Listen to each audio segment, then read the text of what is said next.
Welcome to Rick's Corner. Last night I had the honor to be asked down to Gold's Gym in Venice for Gold's Gym History Month. Every Tuesday night they have some speakers talk about the old days, the legends of bodybuilding when we were back in the 70s. So I went down, I spoke for about a half hour, got to meet everybody, told them the stories from the past, and I'm going to share a bit of it with you. Now, take into consideration their sound system was not very good at all. We didn't have any videos being shot other than my little Kodak camera that I took with me and had my girlfriend shoot just some of the stuff. So the quality isn't what I'd like it to be, but at least you get an idea of when it went on. It was free and we had a good attendance. If you could have been there, you would have had a great time listening to what we had to say. Eddie Giuliani, who was a legend, was there. Jim Morris was there as well. Seymour Koenig was last week, and next week they have somebody else. But I got to share some stories and we had a wonderful time. I'm sorry you missed it, and if there's any good video that does come out, I'll make sure that you see it. But stay tuned for more and watch Rick's Corner now, because this is the Gold's Gym history, and enjoy it. Just remember, the quality wasn't that great. Right? He'd train with us, he'd take us to lunch at the Jamaica Bay Inn, right? And we'd sit on the pier, and at that time I was playing around with some designs, doing t-shirts and whatever, and a few years later, somebody came to me and they said, listen, why don't you, yes? Oh yeah. We also went up on the hill to the Swedish smorgasbord where we could eat. One of the guys said, he came down, he said, I ate 32 meatballs. Like, who counts the fucking meatballs, you know? 32 meatballs. Anyway, that was a big deal. You can't even digest more than 5 of them at one time. But here I was training with guys like Eddie and Arnold and Draper and Franco and Cal Scally and Roger Callard, Denny Gable, Ken Kane, and the list goes on and on. And unfortunately, all those guys aren't with us today. We kind of outlived them all for a long time. But here I am in the mecca of something that I saw in the magazines, and next thing I know, I'm in the magazines, which whoever thought that's going to happen, right? I talked to Rita, he says, let me give you some ad space for t-shirts. I was the first person to have the, what you want to call it, is the novelty type t-shirts, like bodybuilding, stay hard longer, that kind of stuff. Gave me free ads, I did modeling for them. So here I am in magazines, moving from a small town and then doing this stuff. Shortly after, we're at Zucchi's Deli. I was with Ken Roller and Arnold, and Ken was managing the gym. He says, look, we need a logo for the gym. I said, what do you want? He said, I don't know, draw something like a Mr. Clean or anything. And I said, well, how about if I draw myself bald-headed, like this? And I came up, come over here and model Sam. Sam is a good-looking, he's going to be a pro wrestler. He's got the look, he's got the handsome face, the body to go with it, small waist, big shoulders, big arms, and he's wearing my design. See, that was on a napkin in Zucchi's Deli. And believe it or not, I still have the napkin. I still use it every night at the dinner table. After I did this, I did another one with a double bicep, front and back on, I think we did a dozen tank tops. I don't know where they are today. I have one tank top left. But that one was never really used. But who would have known at the time doing this, that would have become the largest logo in the world. Phenomenal. And I made $10. I'm very happy about that. I still have that too. Anyway, we trained. I lived right down on Strand in Ocean. Back in those days, I had a 2-bedroom, 2-bath apartment, $165 a month, which is unheard of. You could just drive down, walk down to the gym, or ride your bike, go to the beach a half a block away. It was a lifestyle that all of us dreamed about today and wish we could have. We went to Zucchi's Deli on 5th and Wilson, out there. Wasn't Zucchi's, Eddie? Zucchi's Deli? Yeah, omelets at 11 o'clock at night. The next night, on the jump night, we'd be in the House of Pies across the street. Right? Sundays, we'd all hang out at the beach. Eddie, Arnold, Frank, Zane, all of us. The Vinny.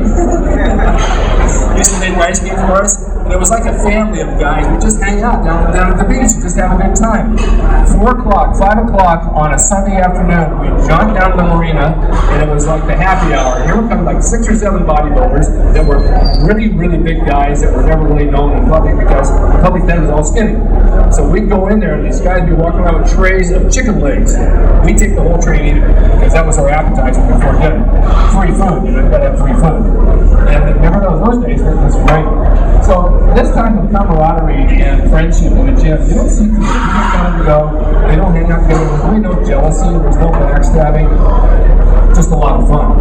And aside from the guys that were the main characters, they were the background characters, right? As Joe would have called them, that was, or Seymour would have said, that was the background team. These were guys like Bugsy, Louis Paul, Bob Scott, Chip Charlie, the Missing Link. Everybody had a nickname, and they were characters. Gold's Gym, 1970, was a really actual reality show. If we only would have had video cameras back then, we could have had the #1 series, because these guys, you never see them again. We had Yogi, right? And David Carter, who was the Missing Link, had a motorcycle, but it was missing a peg on one side. He'd come in the gym and squat 400 right off the bat like that. Get on the bike and go down the San Martin Freeway with one leg dragging on the ground because he had no peg to put his foot on. Remember those days? Funny stuff going on there. Come in the gym and squat forward right off the bat. And Bob Schott, drinking about, taking water and spitting in the air. And then outside in the back, he'd take his hand and hit it against a brick wall, studying karate. No heat and no air. Oh yeah, there was no heat in the gym, and there was no air conditioning. And in fact, the heater was up there, but it wasn't plugged in. Alright, now, you got bathrooms here for everybody. Joe Gold had one bathroom, and he had one shower. Shower for community. Okay, community shower, it had like 5 stalls. It was men and women. You'd be taking a... There was no women. There were 3 women there. Oh no, There was Debbie, there was the tall one with the rainbow hair. that's questionable what they We want. weren't sure what they were, but they were females of some species. All we know is they sat down to pee and we didn't. Anyway, we'd be in the shower and you'd look over and there's a girl next to you and say, "Do you mind handing me the soap?" And it's like, what? Okay, just don't drop it, right? So, I mean, these things would happen, and it was bizarre. And no one even thought twice about it. This is how things work. And there were parties at night. We had them at the Space Commander's house, right? The Marina. Everybody was a little high on some weed, there's like all this stuff going on. But we had a good time. Draper would come in the gym and he'd trip in the gym and he'd pick up some weight. I don't know where he got this strength, but he had some crazy strength. And then he built furniture. He'd go down to the It wasn't on a payphone. well, there was a payphone on the wall. On the wall. Zabel was managing the gym. He'd sit in the barber chair that Joe had for him, and the phone would ring, and I'd say, "Hey, Zabel, the phone's ringing." He said, "I'll call back." Remember? He wouldn't even answer the phone. People come in and want to join. He says, "Can't you see I'm busy? I'm taking a nap." These were things that would go on. I heard the one story about the jacket. Should I tell it? Okay. Somebody came in to buy a World Gym jacket, right? Zabel was sitting in the booth, and he tells the guy there's no jackets. And he said, "No, I wanted to buy them." He said, "We don't have them." You come in the gym and you tell him, "There's 30 jackets in the back room," right? Zabel says, "Yeah, but if we sell it, then we're going to have to order more." These were things that went on. It was just, you could go to the gym anytime or day at night, you saw your buddies there, and you just had a good time, just hung out together. It was like high school. And it's just an air, a feeling in the air that will never ever be duplicated.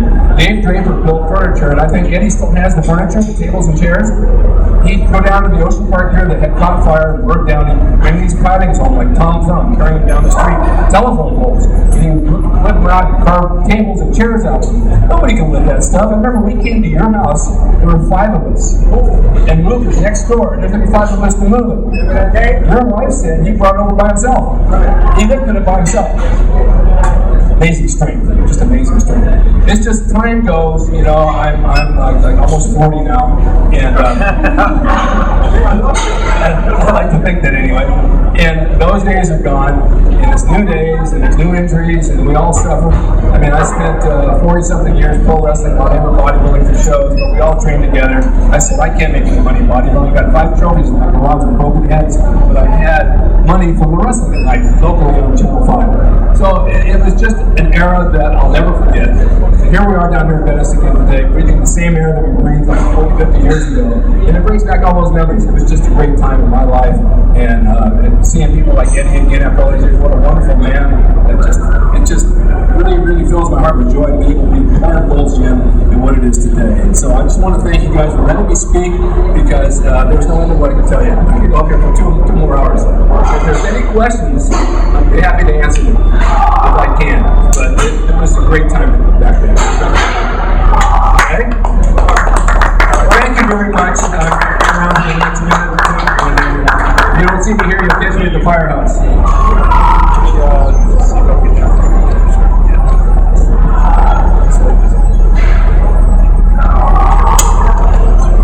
Everybody give it up for Rick.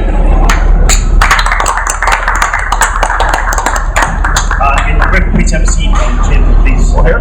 Yes. Face these people. I have to face these people again? Face these people. All right, let's all look at each other. So, we have a great deal of experience in the gym here. I'm Howard, by the way. I'm the fitness manager here. So I just want to know if there are any members, anybody in the audience wants to ask these gentlemen a question about training in that era. Hold on. Eric Paul, over here. So I have a question for Jim. Jim, how do you see the current state of bodybuilding contrasting of where you were at? You mentioned it was considered the golden age then. How do you see it now, just as an overall impression of where it's at? Not just gym specifically, but more because you were so involved in the actual competitive part of bodybuilding. How do you see it today, by comparison of where it's gone? Jim, more than me. We were kids in Brooklyn, New York. We both wound up here. And I was as tall as him when we first met. But anyway, that went away. So I just want you to know that. I took more steroids.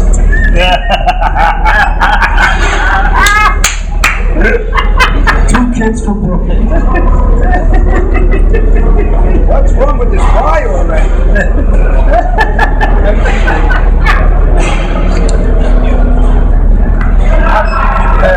There you go. We were never that close. We're good.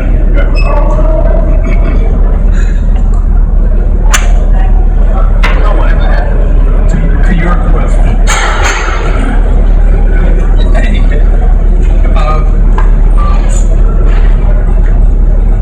I'll get to it. Back up and bring it forward. And he talked about when he and I met back in New York. New York, the bodybuilding scene really started on the East Coast. Bodybuilding, we know it, competitor bodybuilding really started on the East Coast with Eddie and most of the guys from the early. Anybody in that league? Yeah, Eddie and Zabo and all of those guys were from the East. And it was in 68, 69 that they came here. Infiltrated into the thing. Well, I hope you enjoyed that a little bit. It's a little bit of information, and it is the history of bodybuilding in Gold's Gym back in the day. And I'm happy to share it with you, but I'll give you more in Rick's Corner anyway. This is just a glimpse of Gold's Gym in Venice last night, where we had the Gold's Gym History Month. We had a wonderful time. Thank you for watching Rick's Corner. It's rickdracing.com. He is the equalizer, baby. See you next time.